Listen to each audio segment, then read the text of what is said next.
dari seorang komunikator kepada komunikan. Komunikan di dalam berkomunikasi itu terdiri daripada perorangan, kelompok, massa, ataupun publik, ataupun masyarakat yang sangat luas. Itulah yang terjadi di media sosial sekarang ini.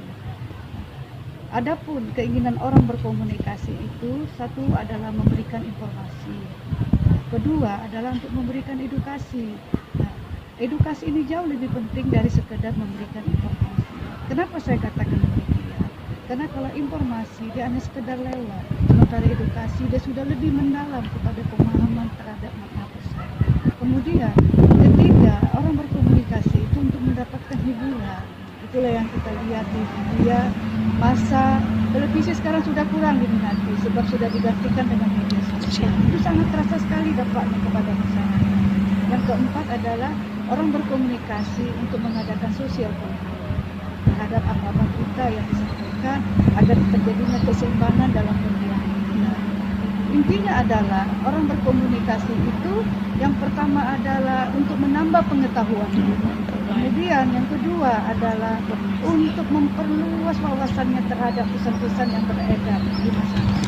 Kemudian yang terakhir, orang yang berkomunikasi itu adalah untuk mendapatkan suatu kenyamanan dan kepuasan terhadap apa yang dirasakan.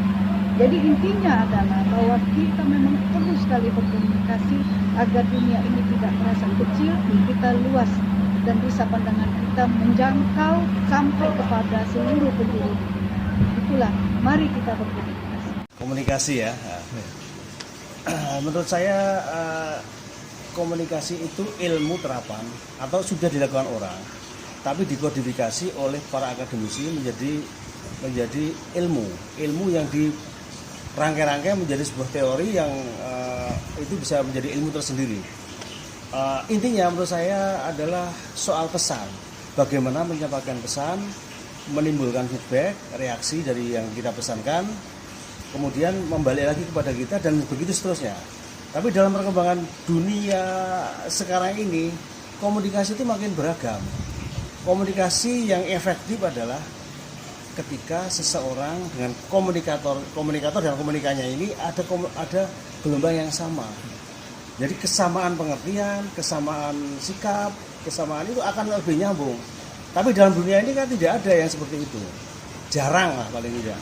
Nah, paling mungkin adalah menghindari konflik supaya efektivitas dari komunikasi apa yang kita pesankan ini.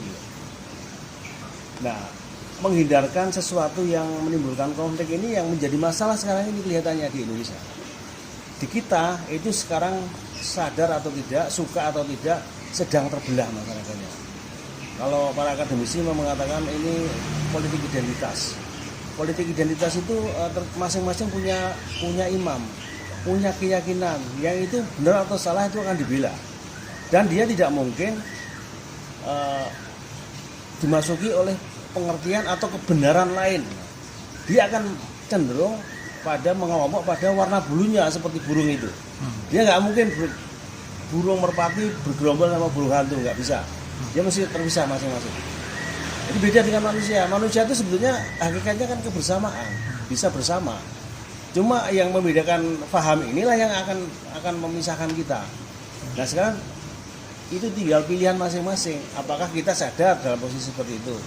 Kalau orang yang bijaksana mungkin dia akan tidak menelan semuanya, tapi dikunyah dulu. Benar apa tidak? Cocok apa tidak? Logis apa tidak? Kalau semua bertentangan, kenapa kita nggak segan-segan menolak gitu? Kalau emang bagus, cocok, ambil. Itu saya pikir kita punya nurani, punya akal, punya semuanya, sensornya ada di kita. Jadi itu pilihan saya pikir. Gitu ya. Shalom semuanya. Komunikasi merupakan sebuah sarana yang digunakan untuk memberikan atau menerima sebuah informasi baik secara lisan ataupun secara tulisan. Terima kasih. Assalamualaikum warahmatullahi wabarakatuh. Subojo.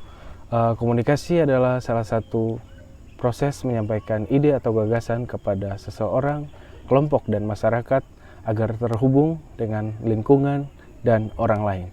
Syukur dofu-dofu. Apa itu komunikasi? Menurut saya, komunikasi adalah sarana untuk kita dapat berinteraksi sosial dengan masyarakat dan lingkungan sekitar. Dan juga menurut saya komunikasi adalah bagaimana cara kita untuk mendapatkan informasi dan juga bagaimana kita menyampaikan pendapat yang ada. Demikian pendapat saya mengenai komunikasi. Sekian dan terima kasih.